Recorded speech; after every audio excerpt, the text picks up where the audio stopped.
Dans la lumière tamisée du salon de première classe, Aïssata Diallo savoure une gorgée de café, son hoodie gris tombant nonchalamment sur ses épaules, se fondant dans les sièges de cuir luxueux de l'avion d'Étoile d'Afrique.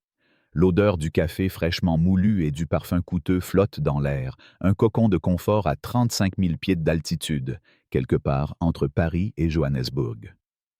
À 40 ans, Aïssata, avec sa peau d'ébène et ses yeux perçants, est l'incarnation d'une élégance discrète, mais son apparence décontractée, un jean usé, des baskets blanches, un hoodie, détonne dans ce sanctuaire de l'élite. Elle sent les regards furtifs des autres passagers, des hommes en costume sur mesure et des femmes aux bijoux scintillants, mais elle y est habituée. Depuis ses débuts dans un petit bureau du 19e arrondissement, elle a bâti un empire aérien à partir de rien, transformant un avion d'occasion en une flotte mondiale, défiant les préjugés et les murmures qui la suivent comme une ombre. Elle repose sa tasse, ses doigts effleurant le bord d'un magazine où son visage orne la couverture. Aïssata Diallo, la reine des cieux. Un sourire léger frôle ses lèvres, vite éclipsé par une silhouette qui s'approche, imposante et arrogante. Julien Morel, 35 ans, mâchoire carrée et sourire méprisant, se dresse au-dessus d'elle. Son uniforme d'étoile d'Afrique, impeccablement repassé, contraste avec son regard glacial. « Vous n'avez rien à faire ici », lance-t-il, sa voix tranchante comme une lame. « Retournez en classe économique, tout de suite. » Les mots claquent dans l'air, attirant les regards curieux des autres passagers. Une femme en tailleur Chanel hausse un sourcil, un homme d'affaires baisse son journal, intrigué. Aïssata lève les yeux, son visage impassible, mais son cœur bat un rythme régulier, celui d'une femme qui a affronté bien pire. Elle pourrait rétorquer, révéler qui elle est, la fondatrice d'Étoile d'Afrique, la milliardaire qui possède cet avion et l'âme de cette compagnie, mais elle choisit le silence. Elle se lève, ramasse son sac en cuir usé et, sous les regards médusés, traverse l'allée vers l'arrière de l'appareil, son pas mesuré, presque royal. Julien, satisfait, bombe le torse, croyant avoir rétabli l'ordre dans son petit royaume de première classe. Mais alors qu'Aïssata s'installe dans un siège étroit de la classe économique, coincée entre un étudiant en sweat à capuche et une mère de famille tenant un bébé endormi, l'intercom grésille. « Mesdames et messieurs, ici votre commandant de bord. Nous avons l'honneur d'avoir à bord aujourd'hui la propriétaire d'Étoile d'Afrique. » La voix est claire, professionnelle, mais elle frappe Julien comme un coup de tonnerre. Son visage blêmit, ses mains se crispent sur le dossier d'un siège. Il pivote, cherchant dans la cabine un homme en costume, un PDG à l'allure classique, un blanc probablement, pense-t-il, car dans son esprit étroit, une femme noire en hoodie ne peut pas être celle qui tient les rênes d'une compagnie aérienne. Il murmure à une collègue, Mia, une jeune femme à la coupe au carré et au regard vif. C'est qui la propriétaire? Pas elle quand même. Il désigne l'arrière de l'avion d'un geste dédaigneux. Mia hausse les épaules, mais un doute s'insinue dans son regard. Elle a vu Aïssata monter à bord, remarqué son calme olympien, et quelque chose dans son attitude lui semble familier, comme une puissance contenue. Dans la classe économique, l'ambiance est différente. L'air sent le plastique et les snacks bon marché. Les sièges vibrent sous le bourdonnement des moteurs. Aïssata s'adosse, ses doigts effleurant une tache collante sur la coudoir. Elle n'est pas dérangée par ce déclassement. Elle a connu bien pire, grandissant dans un quartier populaire de Barbès, où les insultes et les regards méfiants étaient son quotidien. Elle sort son téléphone, un modèle épuré qui contraste avec son allure décontractée, et envoie un message à Camille, son assistante à Paris. « Laisse faire pour l'instant. Prépare un dossier sur Julien Morel, tout ce que tu peux trouver. » Camille, une femme énergique de 30 ans, est un bulldog en tailleur, toujours prête à défendre sa patronne. Aïssata range son téléphone, ses yeux scrutant les rangées devant elle. Elle remarque une adolescente, Chloé, 17 ans, tresses impeccables et écouteurs autour du cou, qui la fixe avec curiosité. Chloé chuchote à sa mère, une femme élégante en robe colorée. « Maman, c'est elle, non? La femme du magazine? » Sa mère hoche la tête, impressionnée. Mais Chloé sort son téléphone et commence à filmer discrètement, capturant l'échange tendu entre Julien et Aïssata, maintenant gravé dans la mémoire numérique. Julien, lui, ne tient pas en place. Ses mains sont moites, son nœud de cravate semble l'étrangler. L'annonce du commandant résonne encore dans sa tête, une épine qu'il ne peut retirer. Il arpente l'allée de première classe, ses chaussures cirées claquant sur le sol, son sourire forcé masquant une panique croissante. Il s'arrête près de Mia, qui sert un verre de champagne à un passager. « Tu as vu comment elle s'habille » murmure-t-il, son ton chargé de mépris. Pas le genre à posséder une compagnie. Une imposture, j'en suis sûr. Mia hausse un sourcil, mais ne répond pas. Elle a lu des articles sur Aïssata, vu son visage dans les journaux, et elle commence à assembler les pièces du puzzle. Elle s'éloigne, prétextant vérifier une commande, mais en réalité, elle glisse un message à une collègue, Sophie, une femme douce et discrète qui travaille en classe économique. « Vérifie qui est la femme au rang 23B », murmure-t-elle. Sophie, 32 ans, mère célibataire et admiratrice secrète d'Aïssata, acquiesce. Elle s'approche du siège d'Aïssata, feignant de ramasser un gobelet vide, et chuchote. « Madame Diallo, je suis désolé pour ce qui s'est passé. Si vous avez besoin de quoi que ce soit... » Aïssata la regarde, ses yeux sombres perçant l'âme de Sophie. « Merci, Sophie. Gardez un œil sur lui, » répond-elle, sa voix basse mais ferme, désignant Julien d'un léger mouvement de tête. Le vol se stabilise, les lumières de la cabine s'atténuent, et le signe des ceintures s'éteint avec un ping discret. Les passagers s'agitent, sortent des livres ou des écrans, mais Aïssata reste immobile, son esprit comme une horloge suisse, tic-tac, calculant chaque mouvement. Elle sait que Julien n'en restera pas là. Les hommes comme lui, nourris de préjugés et d'arrogance, ne s'arrêtent jamais à une simple humiliation. Elle sent les regards sur elle. Chloé, toujours en train de filmer, l'étudiant en sweat qui murmure à son voisin, un homme d'affaires africain en costume traditionnel qui hoche la tête avec respect. Ils ont vu l'incident, entendu l'annonce, et maintenant, ils chuchotent, leur téléphone illuminant la cabine comme des lucioles. Aïssata ne bronche pas. Elle est habituée à être observée, jugée, sous-estimée. C'est son carburant depuis toujours, depuis les rues de Paris où elle vendait des journaux pour payer ses études, jusqu'aux salles de réunion où elle a dû se battre pour être entendue. Julien, de son côté, perd pied. Il attrape le micro de l'intercom dans la galerie, son pouce enfonçant le bouton avec une force inutile. « Écoutez-moi tous !» aboie-t-il, sa voix résonnant dans la cabine, rauque et autoritaire. « Celui qui cause des problèmes, restez à votre place. Je dirige cette cabine, et peu importe qui vous pensez être, les règles sont les règles. » Il repose le micro brutalement, son souffle court, convaincu d'avoir repris le contrôle. Il jette un coup d'œil vers l'économie, repérant la silhouette d'Aïssata, toujours encapuchonnée, immobile. Il ricane, un rictus satisfait sur les lèvres. Une fraudeuse, marmonne-t-il, se persuadant qu'elle n'est qu'une opportuniste cherchant à voler une place en première classe. Mais le doute s'infiltre, une fissure dans son assurance. Et si elle était vraiment... Non, impossible. Pas elle. Aïssata, elle, calcule. Elle capte le regard de Chloé, qui filme toujours, et lui fait un léger signe de tête. La jeune fille murmure à sa mère, assez fort pour qu'Aïssata entende. « Ce type est un idiot. Qui croit-il être » Aïssata répond, sa voix basse, presque un murmure partagé autour d'un café. « Il va bientôt découvrir qui je suis. » Chloé écarquille les yeux, son téléphone vacillant un instant. « Attendez, quoi ?»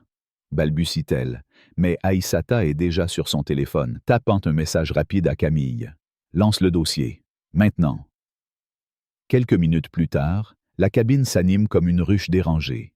L'étudiant en sweat, prénommé Malik, pousse un cri étouffé, son écran éclairant son visage stupéfait. « Yo, c'est dingue !» murmure-t-il, montrant à son voisin un tweet qui grimpe à des milliers de likes. Un steward d'Étoile d'Afrique chasse la milliardaire noire du siège de première classe. Elle est la patronne. Vidéo à venir. La vidéo de Chloé explose sur les réseaux, Un montage brut de l'arrogance de Julien et du calme d'Aïssata, tagué avec date l'étoile d'Afrique et bas justice pour Aïssata. Julien, inconscient au début, continue de parader en première classe, plaisantant avec un passager sur le vin servi à bord, son sourire faux plaqué sur son visage. Puis Sophie, la collègue discrète, s'approche, son visage crispé. « Julien, t'es foutu », murmure-t-elle, lui tendant son tablette. La vidéo, déjà à 50 000 vues, montre son rictus méprisant, sa voix ordonnant à Aïssata de partir. Son estomac se noue, comme si l'avion venait de plonger en turbulence. Il force un ricanement. « C'est truqué! Elle n'est pas la patronne! Regarde-la! » Sophie secoue la tête, son regard durci par le dégoût. C'est Aïssata Diallo. Elle a construit cette compagnie de ses mains. T'es en train de devenir une star, mais pas comme tu crois. La cabine s'anime, un brouhaha de murmures et de rires étouffés. Un homme d'affaires en costume rayé se penche vers Julien, fronçant les sourcils. « Vous avez viré la propriétaire? Vraiment? » Une femme africaine, 2 rangs plus loin, se lève, pointant un doigt accusateur. « C'est ça, votre justice? Juger les gens sur leur peau? » Julien vacille, son visage passant du rouge au violet. Il pivote vers l'économie, croisant le regard d'Aïssata, toujours assise, un sourcil levé comme si elle regardait un mauvais film. Il veut hurler, l'accuser de mentir, mais la voix du commandant grésille à nouveau sur sa radio. « Morel, c'est un désastre, réglez ça, ou vous êtes fini quand on atterrit. » Les mots le frappent comme une gifle, et il recule, son assurance en lambeaux. Aïssata, elle, n'a pas fini. Elle tape un nouveau message à Camille. Creuse son dossier, chaque plainte, envoie à France Info. Elle sait que les hommes comme Julien ne se contentent pas d'une insulte, ils mordent quand ils sont acculés. Et elle est prête à parer le coup. Chloé, toujours en train de filmer, chuchote à sa mère. Elle est incroyable. Aïssata hoche la tête, sa voix basse comme une lame. Pas encore. Regarde bien. L'avion continue sa route, fendant le ciel nocturne, mais la tempête véritable se prépare. Julien est une marionnette, pense Aïssata, mais qui tire les ficelles? Elle sent une présence plus grande, un ennemi tapi dans l'ombre, et son instinct ne la trompe jamais. Sophie, la collègue, glisse près d'elle à nouveau, feignant de ramasser un plateau. Julien a des amis haut placés, murmure-t-elle, ses yeux fuyants. Soyez prudente, Madame Diallo. Aïssata la remercie d'un regard, son esprit déjà à l'œuvre, tissant un plan. La vidéo de Chloé atteint maintenant 100 000 vues, les hashtags « racistes ». Julien et Aïssata règnent en flammant les écrans. Julien est seul, sa carrière vacille, son nom sali, mais Aïssata sait qu'il ne s'arrêtera pas. Les hommes comme lui redoublent d'efforts quand ils perdent. Elle regarde par le hublot, les nuages sombres en contrebas reflétant la tempête qu'elle s'apprête à déclencher. Julien a allumé la mèche, mais c'est elle qui contrôlera l'explosion. L'avion d'Étoile d'Afrique atterrit à Johannesburg avec un crissement feutré, les moteurs grondant une dernière fois avant de s'éteindre dans un soupir mécanique. À l'intérieur de la cabine économique, Aïssata Diallo se redresse, son hoodie gris glissant sur ses épaules comme une armure usée par la bataille. L'air est lourd, saturé d'une odeur de café éventé, de snacks industriels et d'une tension électrique qui fait vibrer les nerfs. Les passagers s'agitent, débouclant leurs ceintures, tirant leurs sacs des compartiments à bagages, mais Aïssata reste immobile un instant, ses yeux sombres scrutant l'allée comme un général étudiant un champ de bataille. Elle sent le poids des regards, certains admiratifs, d'autres curieux, tous marqués par la vidéo virale de Chloé, l'adolescente aux tresses impeccables qui a capturé l'humiliation infligée par Julien Morel, le steward arrogant. La cabine bourdonne de murmures.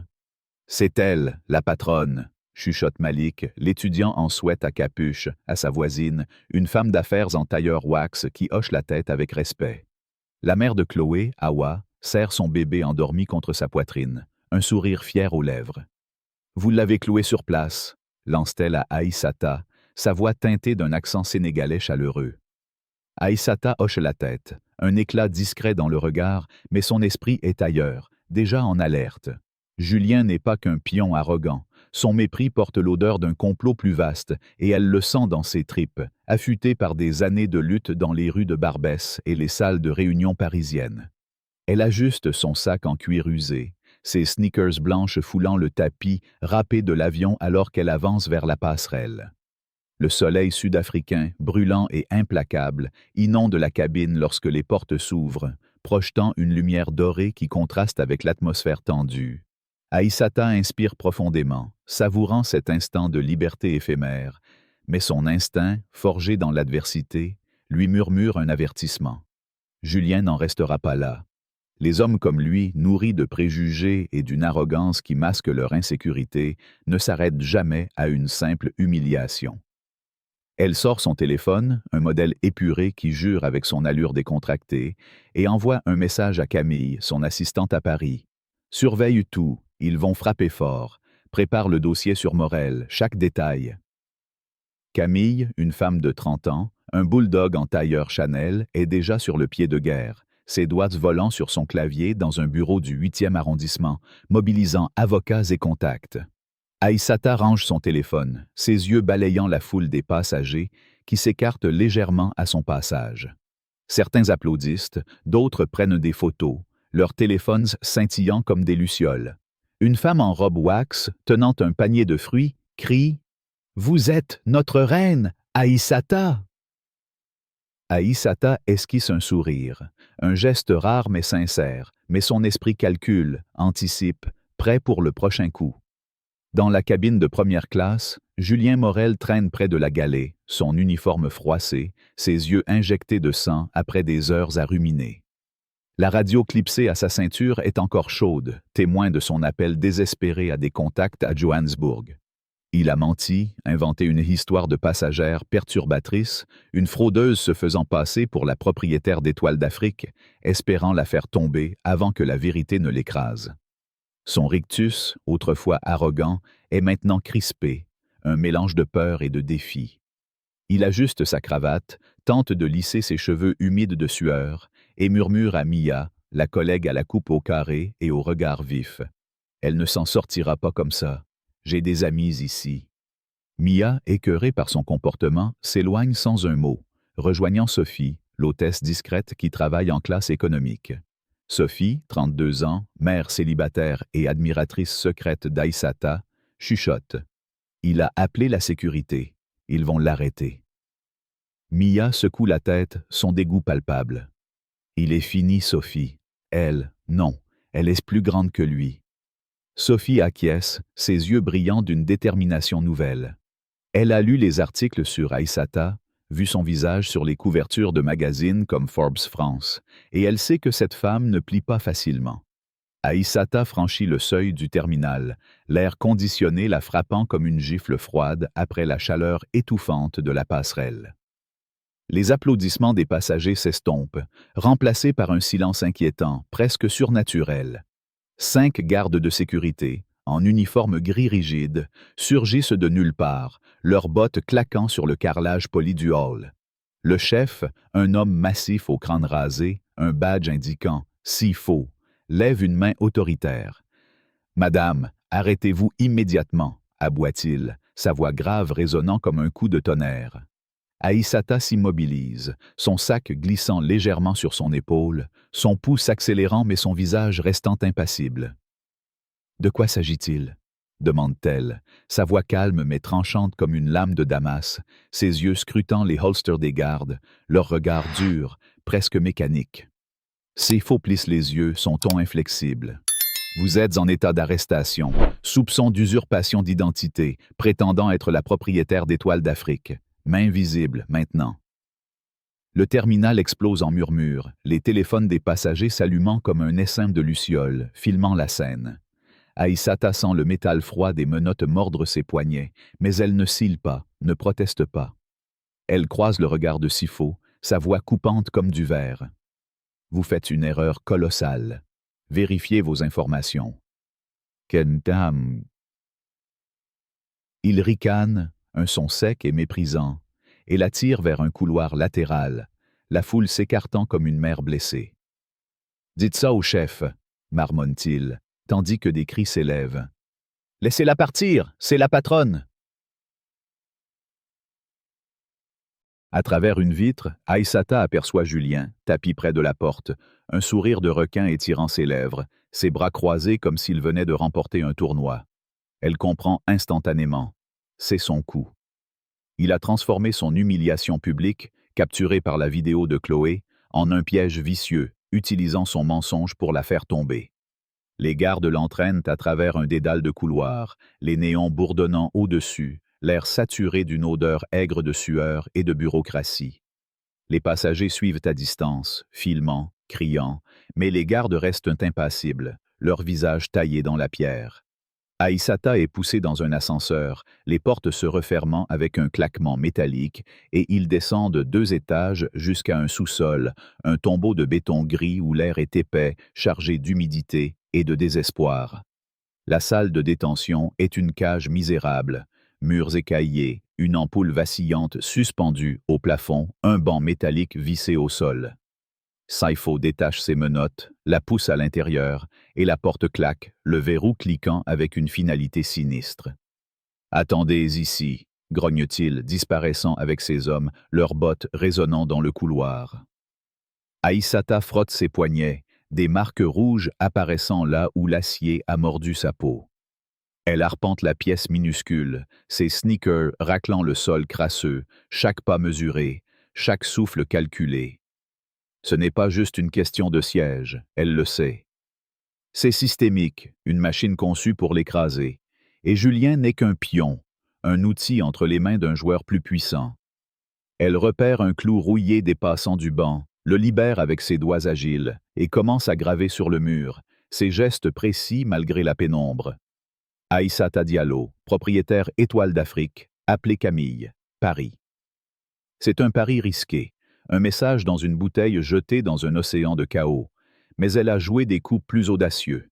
Elle cache le clou dans sa chaussette, son cœur battant régulièrement, son esprit affûté comme une lame de rasoir.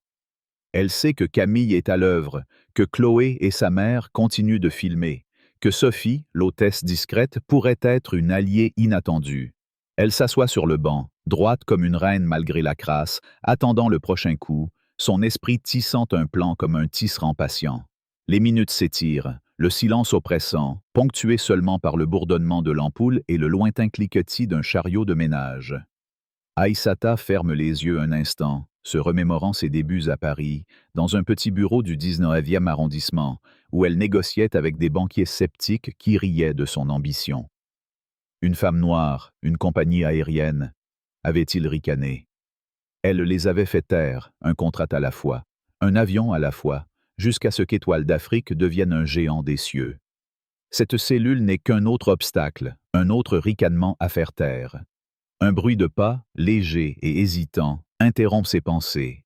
La porte s'entr'ouvre, et c'est Moussa, un employé de ménage, un homme maigre aux yeux fatigués mais bienveillants, tenant un balai comme un bouclier. « Je vous ai vu à la télé », murmure-t-il, sa voix tremblante, presque un souffle. « Vous êtes Aïssata Diallo. Je peux transmettre un message. » Aïssata griffonne un mot sur un bout de tissu arraché de son hoodie, y inscrivant son message et le numéro de Camille.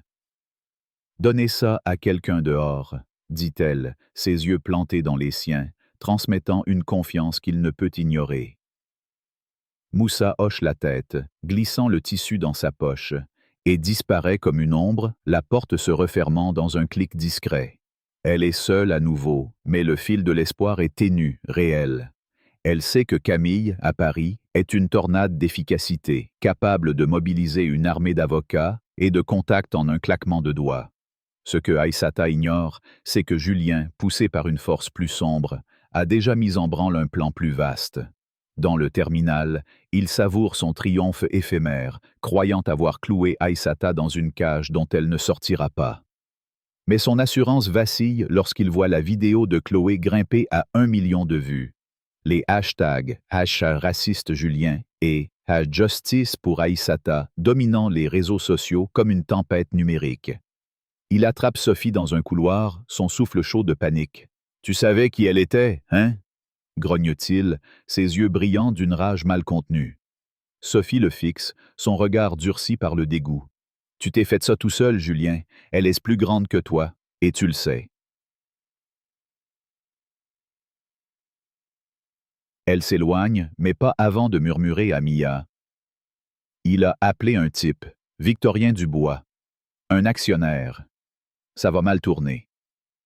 Mia, nerveuse, envoie un texto à une amie à Paris, Léa, une hackeuse de 25 ans aux lunettes rondes et à la passion pour la justice.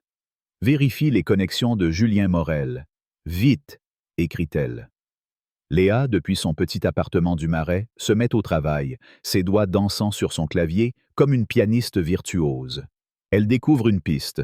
Un appel de Julien à un numéro lié à Victorien Dubois, un actionnaire minoritaire d'Étoile d'Afrique, un homme de 60 ans à la chevelure argentée et aux relations troubles, connu pour ses investissements dans des entreprises controversées. Camille, informée par Léa, ordonne une enquête plus approfondie, mobilisant une équipe juridique à Paris et des contacts à Johannesburg. Mais le piège s'épaissit. Julien, sous les ordres de Victorien, a hacké les serveurs d'Étoile d'Afrique, publiant de faux documents accusant Aïssata de détournement de fonds. Les réseaux sociaux s'enflamment, les titres des journaux en ligne hurlant « Aïssata Diallo, fraudeuse, Étoile d'Afrique au bord de la faillite ». Les actions de la compagnie chutent, les investisseurs paniquent et le conseil d'administration à Paris commence à murmurer des doutes. Aïssata, dans sa cellule, ignore encore l'ampleur du désastre, mais elle sent le sol trembler sous ses pieds, une secousse annonciatrice d'une tempête imminente.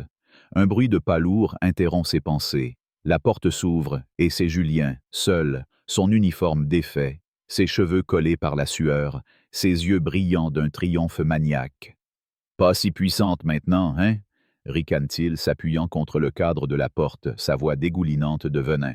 « Une noire ne possède pas une compagnie aérienne. T'es une fraude, et je t'ai eu là où je voulais. » Kahessim. Aïssata le fixe, ses yeux perçants comme des poignards, sa voix un murmure glacial qui coupe l'air. « Tu penses que ça m'arrête? Tu n'as aucune idée de qui je suis, Julien. » Il éclate d'un rire rauque, un son discordant qui résonne dans la pièce exiguë et claque la porte, ses pas s'éloignant dans le couloir. Mais elle sait qu'il a raison sur un point. Il a des alliés, et ce Victorien Dubois, mentionné par Sophie, est la clé d'un jeu bien plus dangereux. Dehors, le terminal est un cirque chaotique. Chloé et sa mère, Awa, se frayent un chemin à travers la foule, repérant Moussa près d'un poste de sécurité. Awa glisse le mot d'Aïssata dans sa main, murmurant avec urgence. Elle est la propriétaire. Ils l'ont enfermée en bas. Aidez-la. Moussa hoche la tête, son visage marqué par des années de labeur, mais éclairé par une lueur de solidarité. Il s'éloigne discrètement, glissant le message à un chauffeur de taxi qui accepte de le transmettre à un contact extérieur. À Paris, Camille reçoit un appel d'un numéro inconnu, Moussa, via un intermédiaire. Elle explose d'énergie, contactant Léa pour fouiller les systèmes de sécurité de l'aéroport. Léa découvre des enregistrements d'appels entre Julien et un numéro lié à Victorien, confirmant leur collusion. Camille ordonne à son équipe juridique de préparer une contre-attaque, mais le temps presse. Les faux documents de Julien se répandent comme un virus, et la réputation d'Aïssata, soigneusement construite, vacille sous les coups. Dans sa cellule, Aïssata entend une agitation au-dessus, des cris, des pas lourds, le claquement d'une porte.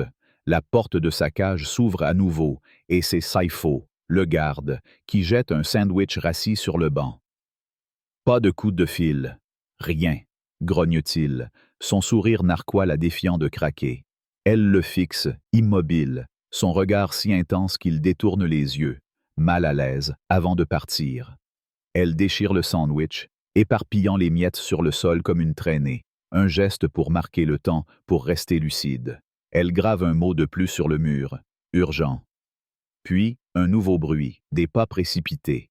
La porte s'entr'ouvre, et c'est Moussa, haletant, son balai abandonné. « Ils savent.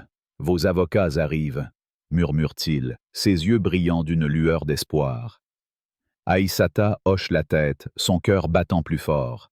Camille a agi vite, comme toujours. « Quelques minutes plus tard, la porte s'ouvre à nouveau, et un avocat sud-africain, un homme mince en costume gris, entre, flanqué de 2 gardes nerveux. Madame Diallo, vous êtes libre. Preuves insuffisantes, déclare-t-il, son ton professionnel mais teinté d'urgence. Les menottes tombent, et Aïssata sort, ses sneakers claquant sur le béton, son hoodie tombant sur ses épaules comme une cape de victoire.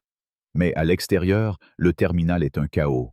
Une foule de 20 hommes, payés par Julien, surgit des ombres, brandissant des bouteilles et des bâtons, leurs cris gutturaux emplissant l'air. « Fraudeuse, dégage d'ici !»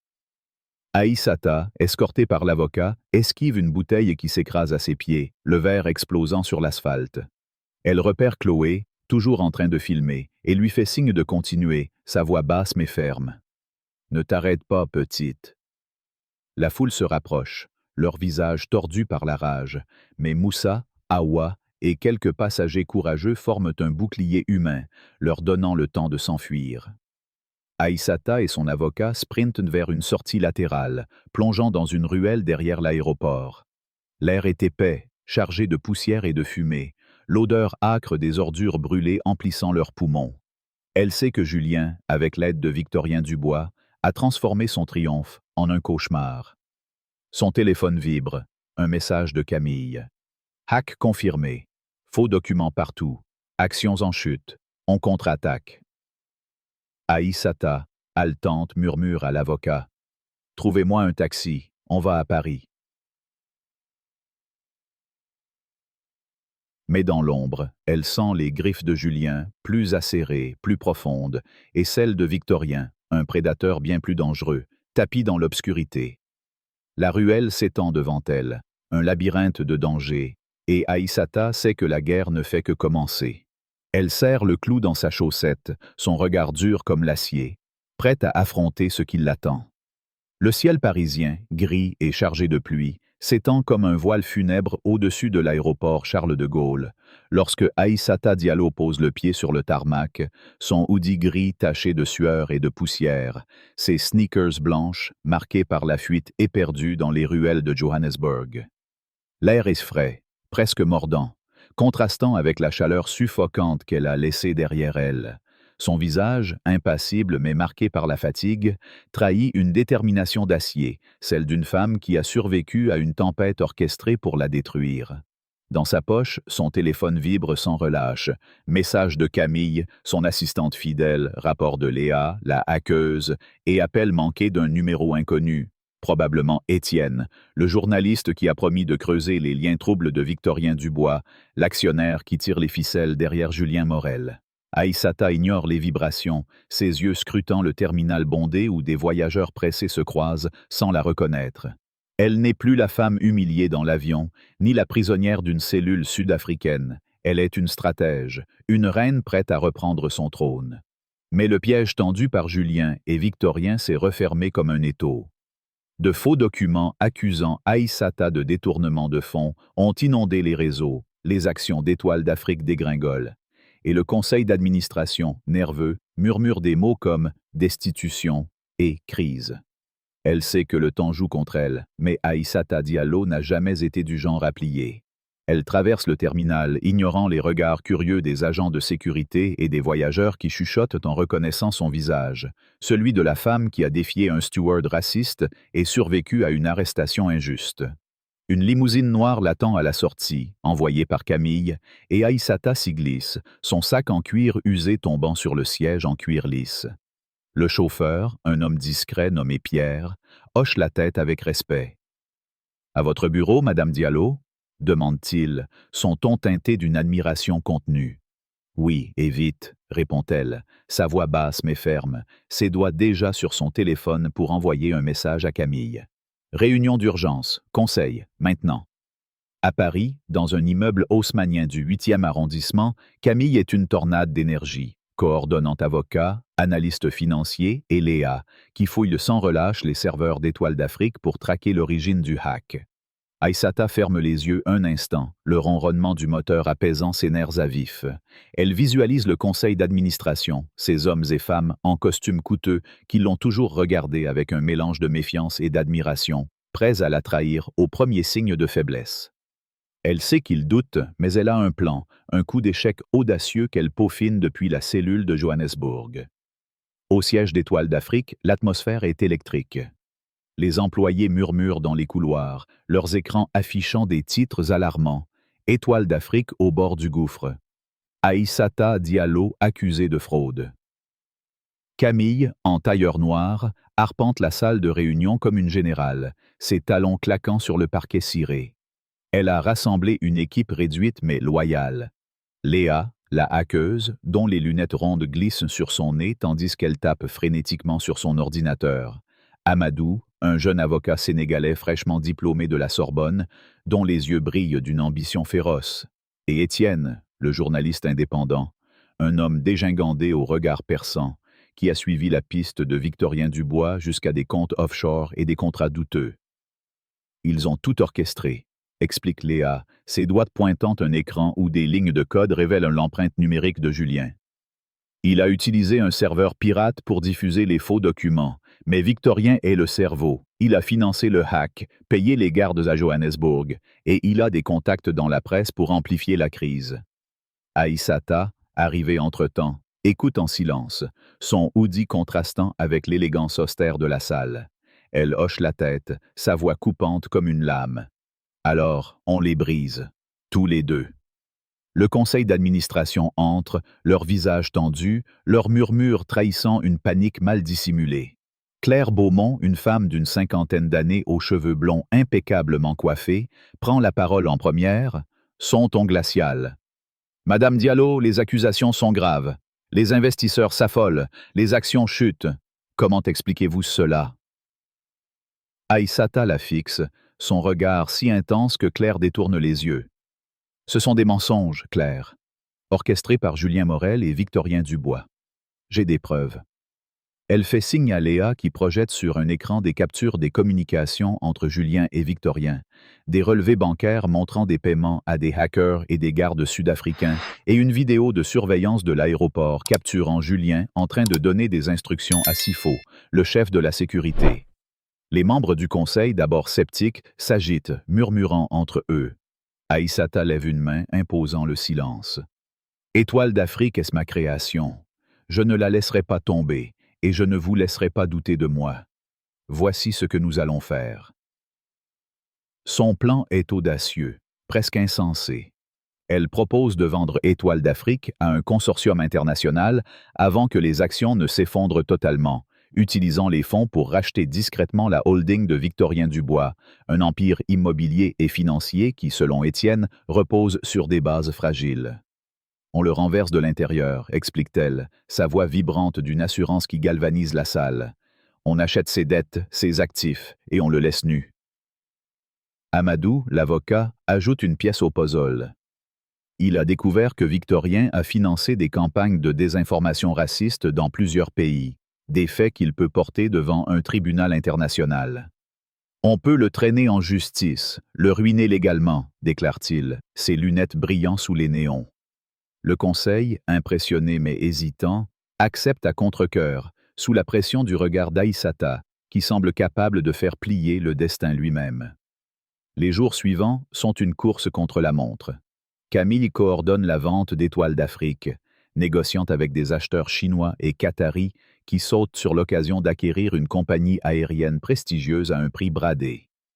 Léa, de son côté, pirate les comptes de Victorien, révélant des failles dans ses finances, des prêts non remboursés, des investissements risqués, une maison de cartes prête à s'effondrer. Étienne, armé de ses dossiers, publie un article explosif dans Le Monde, intitulé « Victorien Dubois, l'homme derrière le scandale d'Étoile d'Afrique » qui détaille ses liens avec Julien et ses pratiques douteuses. L'article fait l'effet d'une bombe, attirant l'attention des autorités françaises et sud-africaines. Julien, à Johannesburg, est acculé. La vidéo de Chloé, maintenant à 10 millions de vues, l'a transformé en paria, son nom synonyme de racisme et d'incompétence.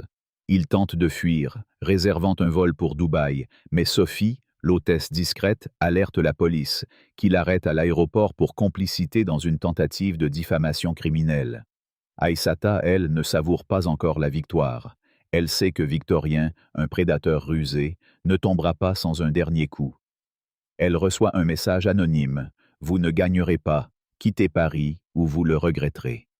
Elle montre le texte à Camille, qui fronce les sourcils. C'est lui. Il joue sa dernière carte. Aïssata hoche la tête, ses lèvres pincées. Alors, finissons-en.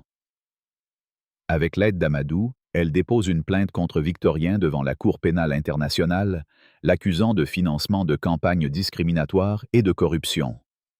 Simultanément, elle finalise l'achat des dettes de Victorien via une société écran, orchestrée par un banquier suisse discret, un vieil allié de ses débuts. En une semaine, la holding de Victorien est sous son contrôle, ses actifs transférés à une nouvelle entité qu'Aïssata nomme Étoile Nouvelle, un clin d'œil ironique à son ancienne compagnie. Le jour du procès, Paris est sous une pluie battante, les rues luisantes reflétant les néons des immeubles. Aïssata entre dans le tribunal, vêtue d'un tailleur noir simple mais élégant, son hoodie remplacé par une aura de puissance contenue. Julien est là, menotté, son visage blême, ses yeux fuyants. Victorien, en costume gris, tente de garder une façade arrogante, mais ses mains tremblent lorsqu'il croise le regard d'Aïssata. Le juge, une femme aux cheveux gris et au regard perçant, écoute les témoignages. Sophie raconte l'incident dans l'avion. Chloé présente sa vidéo, devenue une pièce à conviction, et Amadou expose les preuves financières et numériques accablant Victorien. Aïssata prend la parole, sa voix résonnant dans la salle. Ces hommes ont cru qu'ils pouvaient me briser parce que je suis une femme, parce que je suis noire, parce que je viens de nulle part, mais je suis Aïssata Diallo, et je ne plie pas. La salle explose en applaudissements, même le juge esquisse un sourire. Le verdict tombe comme un couperet.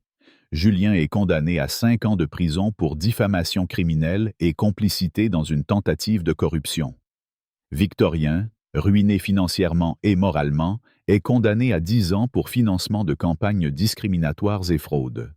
Aïssata sort du tribunal, la pluie trempant son tailleur, mais elle n'en a cure. Une foule l'attend, brandissant des pancartes. « Aïssata, notre reine !» Chloé, Awa et Malik sont là, applaudissant, leurs visages rayonnants. Aïssata s'adresse à la presse, sa voix claire malgré le vacarme. « Aujourd'hui, nous avons prouvé que la justice peut triompher, que la vérité peut briser les mensonges. Je lance une fondation, Étoile Solidaire, pour soutenir les femmes de couleur dans l'entrepreneuriat, parce que personne ne nous arrêtera. » Les flashs crépitent, les caméras tournent, et Aïssata, pour la première fois depuis des jours, sourit pleinement. Dans les semaines qui suivent, Étoile Nouvelle devient un géant, absorbant les restes de l'empire de Victorien. Julien, depuis sa cellule, voit son nom disparaître dans l'oubli, tandis que Victorien, brisé, travaille comme consultant à bas salaire pour une obscure société immobilière. Aïssata, elle, regarde Paris depuis son nouveau bureau, un penthouse donnant sur la Seine. Camille, Léa, Amadou et Étienne sont à ses côtés, une équipe forgée dans l'adversité. Elle lève un verre de champagne, un sourire narquois aux lèvres.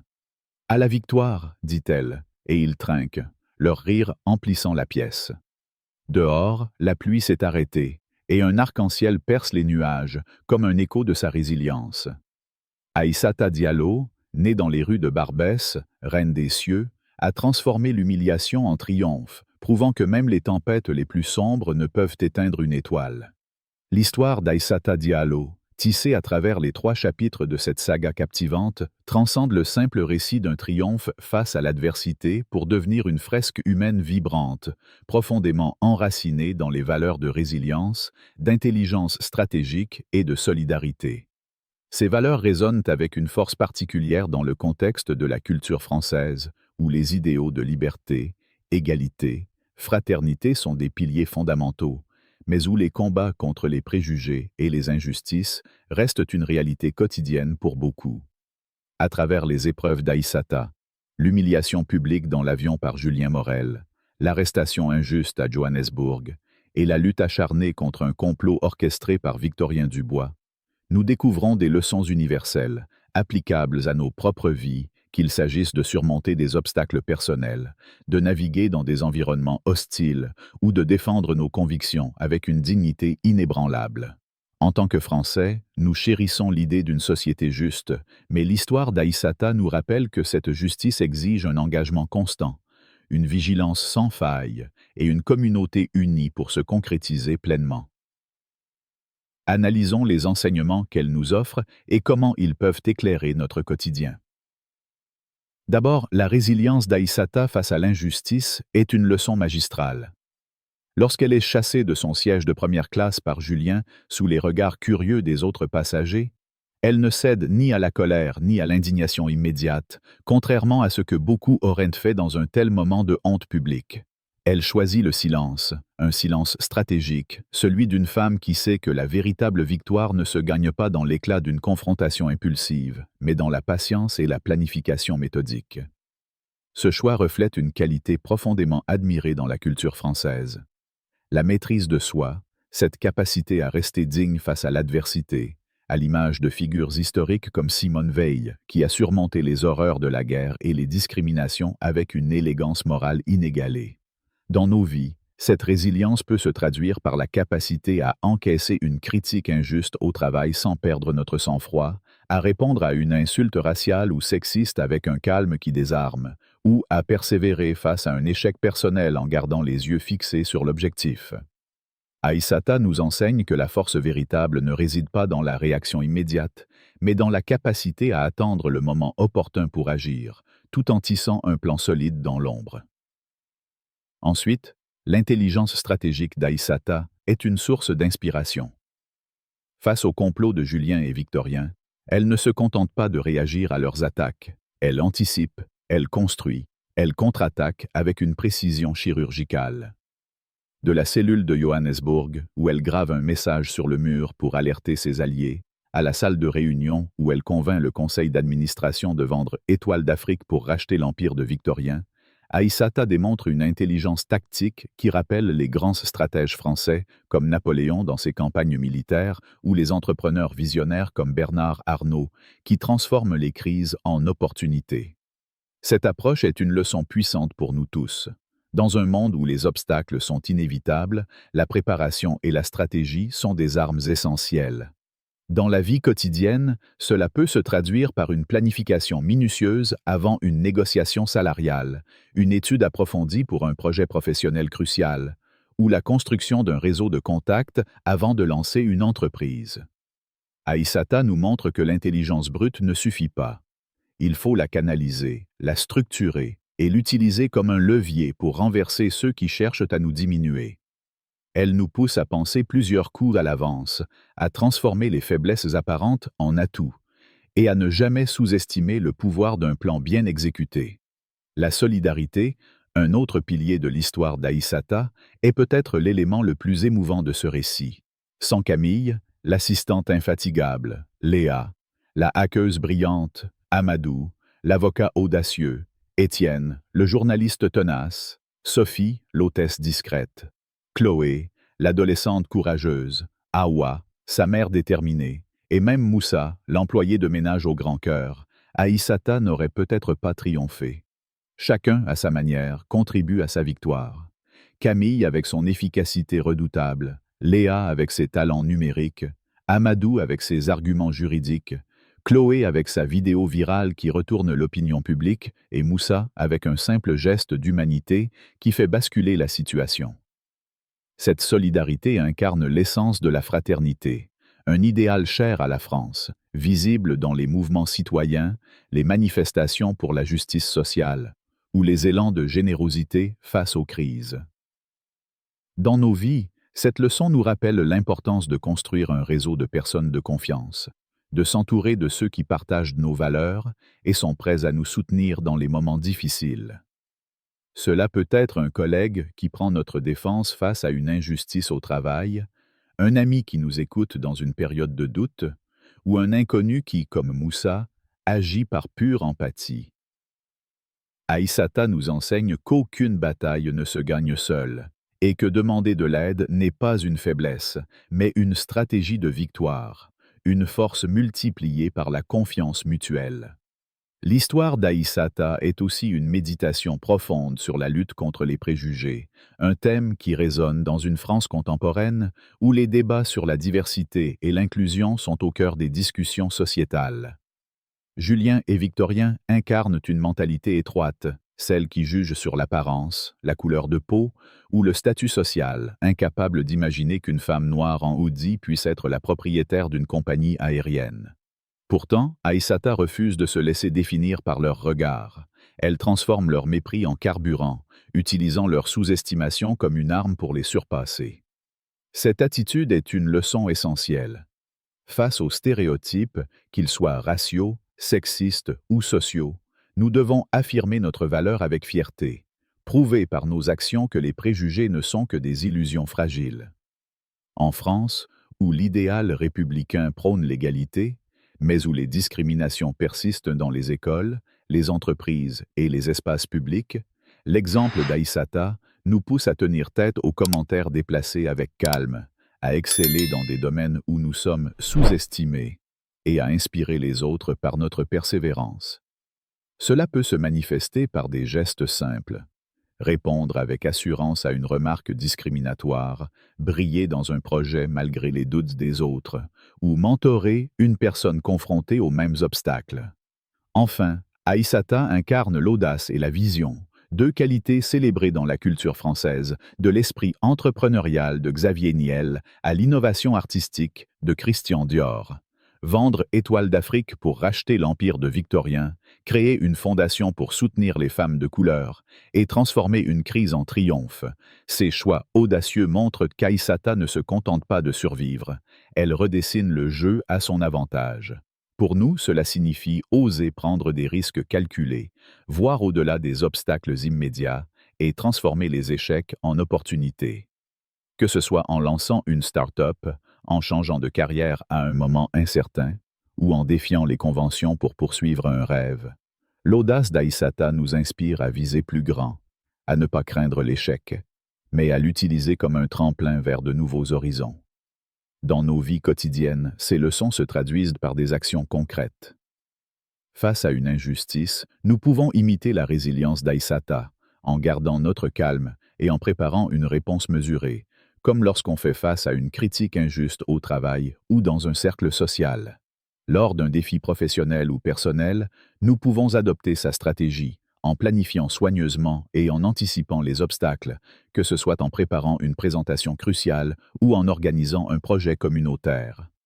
La solidarité peut se manifester par le soutien à un collègue en difficulté, l'écoute attentive d'un ami en crise ou la contribution à une cause juste dans notre quartier. Contre les préjugés, nous pouvons affirmer notre valeur par nos actions, en prouvant par l'excellence que les stéréotypes sont faux, que ce soit en réussissant un examen malgré les doutes ou en prenant la parole dans une réunion où l'on nous ignore. Enfin, l'audace nous pousse à sortir de notre zone de confort, à lancer des projets ambitieux, à transformer les crises en opportunités, comme Aïssata l'a fait avec une détermination qui a renversé ses ennemis. Si cette histoire d'Aïssata Diallo vous a touché, si vous ressentez l'élan de sa résilience, de son intelligence et de sa fraternité, alors passez à l'action. Cliquez sur j'aime pour montrer votre soutien à ce récit puissant de triomphe face à l'injustice. Partagez cette vidéo avec vos amis, votre famille, vos collègues, pour qu'ils découvrent eux aussi la force de cette histoire qui incarne les valeurs d'une France diverse et unie. Abonnez-vous à notre chaîne pour ne manquer aucune de nos prochaines vidéos, où nous continuerons à raconter des histoires qui élèvent, qui défient, qui inspirent. Et laissez un commentaire ci-dessous. Dites-nous ce que l'histoire d'Aïssata vous a appris, comment elle vous motive à affronter vos propres défis. Ensemble, faisons résonner ce message de courage et de justice à la française à travers le monde entier.